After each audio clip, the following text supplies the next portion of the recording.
নফল নামাজ আদায় করবেন, এটা যাতে দীর্ঘ সময়ের হয়। আপনি দীর্ঘ সময় কোরআনে কারীমের তেলাওয়াত করেন দাঁড়িয়ে দাঁড়িয়ে।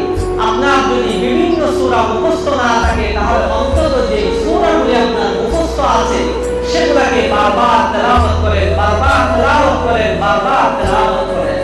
এক নম্বর আমল হলো এই বাকি 10 দিনের মধ্যে আমরা বেশি থেকে বেশি তারাবিহের মাধ্যমে, নফল নামাজের মাধ্যমে, কোরআনে কারীমের তেলাওয়াতের মাধ্যমে, জিকির আজকারের মাধ্যমে বেজুর রাতগুলোকে আমরা কাটানোর চেষ্টা করব।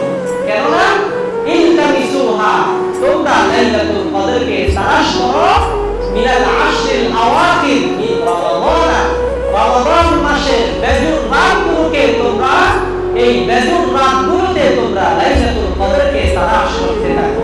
তাহলে লাইলাতুল কদর হয় বেজুর রাতগুলোতে।